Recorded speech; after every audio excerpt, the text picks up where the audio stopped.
Okay, this is just a practice video to see if I can do this thing.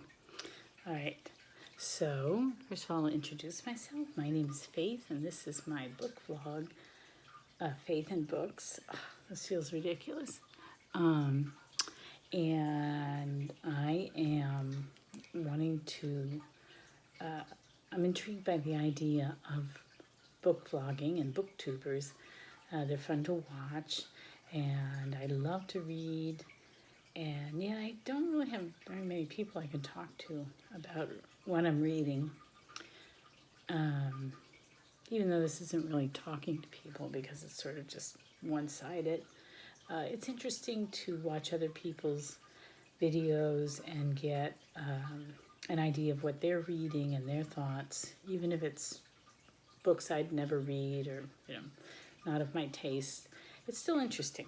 And I guess you get the comments and that sort of thing. So there's still a community. So that seems like a neat idea. So anyway, I just thought I'd try this. I'm not somebody who likes to be on camera. I'm very self-conscious. So I don't know if this will actually work. But I'm willing to give it a try. So, and I don't have a nice backdrop with lots of books and stuff, even though I have bookcases all over my house. But I don't have any place where I can just sit and record something comfortably with a bookcase in the background. So instead, I'm in my very messy bedroom with my brand new grandson's little pack and play back there, because I've started to watch him, babysit him while my daughter's at work. And that's one reason why I'm so late getting started, because I was really interested in Victober. I love Victorian literature. But I just had so many things going on in September and October that I really got a late start. And then I had this idea, and I don't know how I'm doing.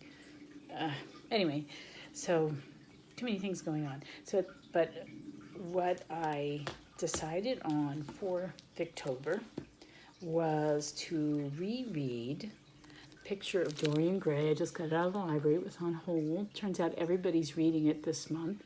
I had to wait like a couple weeks to get it.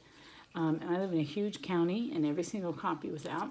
There he is, the man himself. I've read this a long time ago in my 20s. I don't remember a thing about it.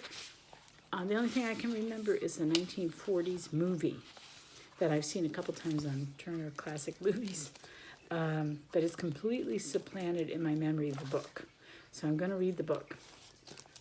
Because I'm sure that movie got, the Hollywood treatment, and this book will have lots more nuance. I remember just how beautifully he wrote, just beautiful writing. So I'm going to read that. I already started, since I had to wait for that one, I've already started on my Kindle reading Joseph Pearce's The Unmasking of Oscar Wilde. And that's interesting. I've read several books by Joseph Pearce. He is a Catholic literary analyst, and he writes really interesting biographies. I really enjoy him. I've read his one on Shakespeare, and I read his book called Literary Converts, which I think he covers Oscar Wilde in that, because Oscar Wilde did convert to Catholicism on his deathbed, and apparently he had a lifelong fascination with it. And then, what else did I read by Joseph Pearce? Anyway, I've read several by him. I even went to a lecture by him once. And there's more. I'll talk about more of that later. There's a real connection here going on in October.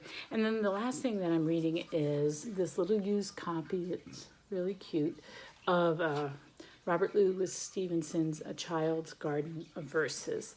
And this is something I just picked up in a secondhand store, and I've been reading. I read some of the poems out loud to the little 4-year-old boy that I watch, and he really liked a couple of these poems. I'm just reading a few a day. This is the one he loved. Rain. The rain is raining all around. It falls on field and tree. It rains on the umbrellas here and on the ships at sea. And he just turned 4 this week, and he loved that. He really got it because he loves umbrellas, and he just got rain boots, and that's just, somehow Robert Louis Stevenson could just connect with childhood. These poems are really cheerful. They're really sweet, and they make me happy. I've been reading a few a day, and they're lovely. They're really, really lovely. So anyway, so that's my Victober thing going on. I got on the Kindle, I got Joseph Pearce's The Unmasking of Oscar Wilde, and then I've got this used copy of A Child's Garden of Verses, and then I've got the library picture of Dorian Gray, and that's my Victober. But there's a whole lot of other stuff going on. I'm going to make another video about that later. Anyway, see you later. Bye.